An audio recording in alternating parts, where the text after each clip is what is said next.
Now then, folks, it's been some time again, hasn't it? There's always these little gaps, isn't there? But we all have other stuff to do, you know, like I'm sure you guys have. And not really been messing around much with radio. Propagation's really just dropped off on it a late. Anyway, I bought that top radio, about 3 weeks ago now, off a friend of mine, and he didn't know whether it were working, and anyway, it turned out to be out of lock, you know, no TX or RX, you know, no receiver, anything, and just literally just lighting up. But anyway, I didn't make a video of it. I don't think I made a complete video. I did make some video footage, but I don't think I made a complete video. That's a Bismarco, is it a 747 or whatever there? Yeah, but very similar to many other multi-moded Cybernet type sets. Anyway, it was 25 quid, and it was soon up and running. First thing I did is put a test VCO in. That's one of my test VCOs, you know, and perfect grub screw in it and everything, and tunable, and anyway, I popped one of those that I know is working correct in it, and it still didn't wake up. And then I immediately changed the PLL synthesizer and the VCO mixer, because when I looked at the signals around everywhere, everything were there, everything were in the right place, but it just wouldn't lock up. And I just I wasn't sure whether it was the PLL mixer or the PLL, but I do believe it was the PLL. But I just changed pair of them, but I'll put money on it with a PLL. Anyway, as soon as I did that, it immediately started capturing again, and then I just set the VCO back up right as it should be to book, and it were right again, it were off, and it's working a treat. 25 quid. Now that's a lot of money, that, for me to have in one of those, because I don't like them. But I suppose it's worth 25 quid, isn't it? Now it's working. If it were only a PLL or two-way synthesizer, and it's quite tidy inside. But anyway, this video is about showing you, wow, not that, but while it's there we can, anyway, stand by. Quality. Hello to everybody, by the way. Sean, you've really helped me, Sean. I know you all guys are thinking that we're looking at the meter there of Sean's meter that he's helped me with. Yeah, he's helped me with that, but he's helped me, folks. He's a good lad, is that Sean. He knows what I'm on about. Anyway, this has just come tonight. I heard it on the offer last week, and it was £70 last week. I'm telling you, it was £70 English money last week with this. And it's right scruffy thing. It's got bloody holes drilled in where someone's put a slide bracket on top. It's got bent knobs all over.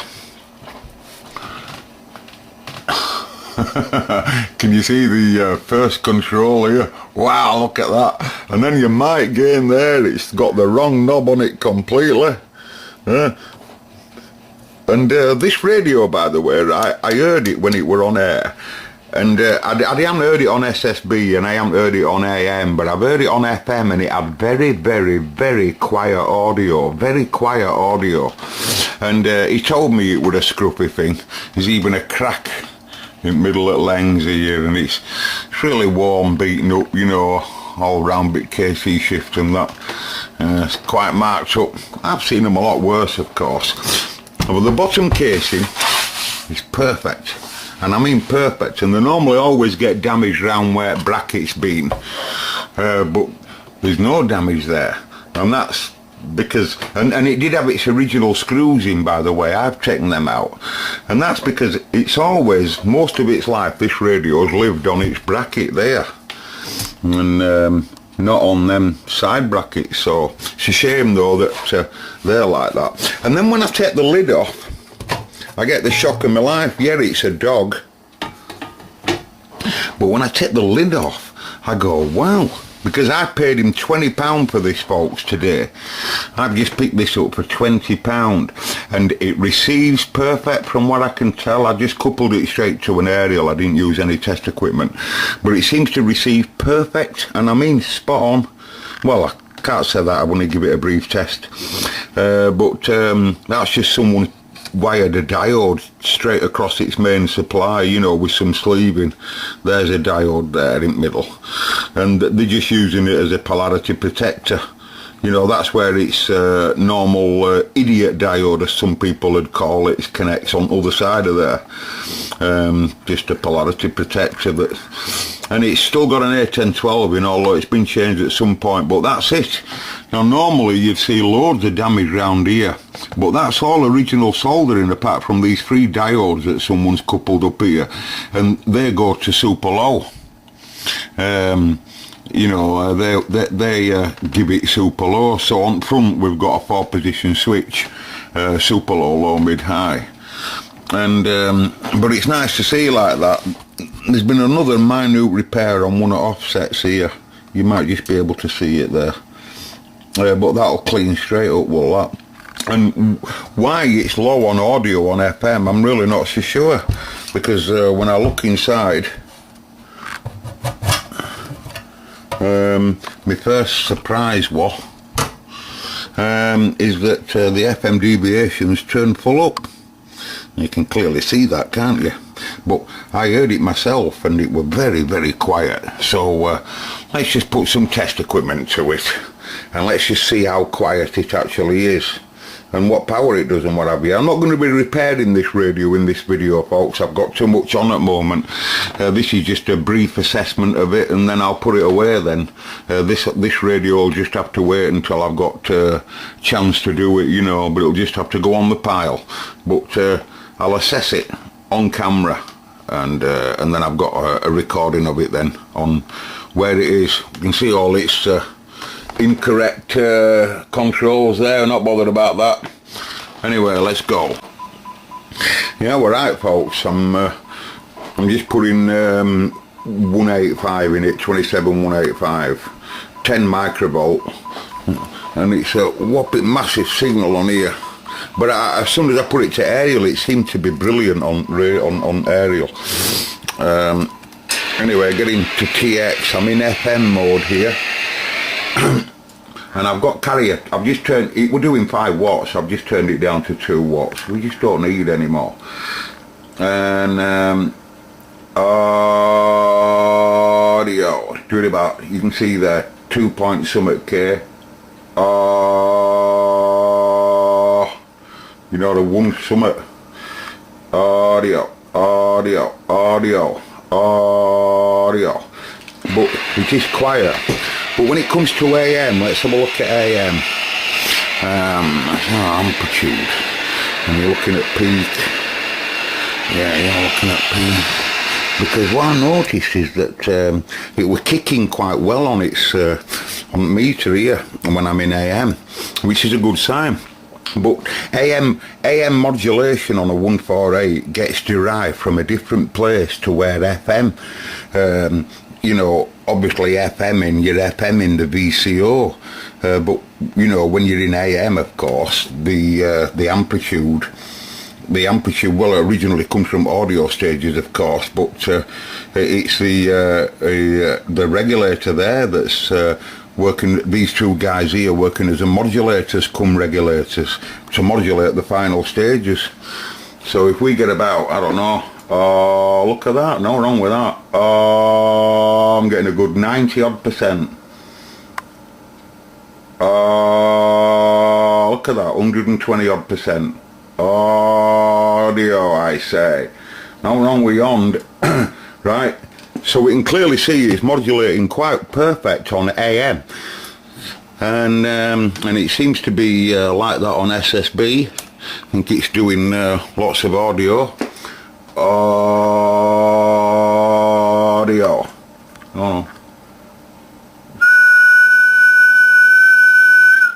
Yeah, about 9 or 10, 12 watts or something. So the problem is something to do with FM.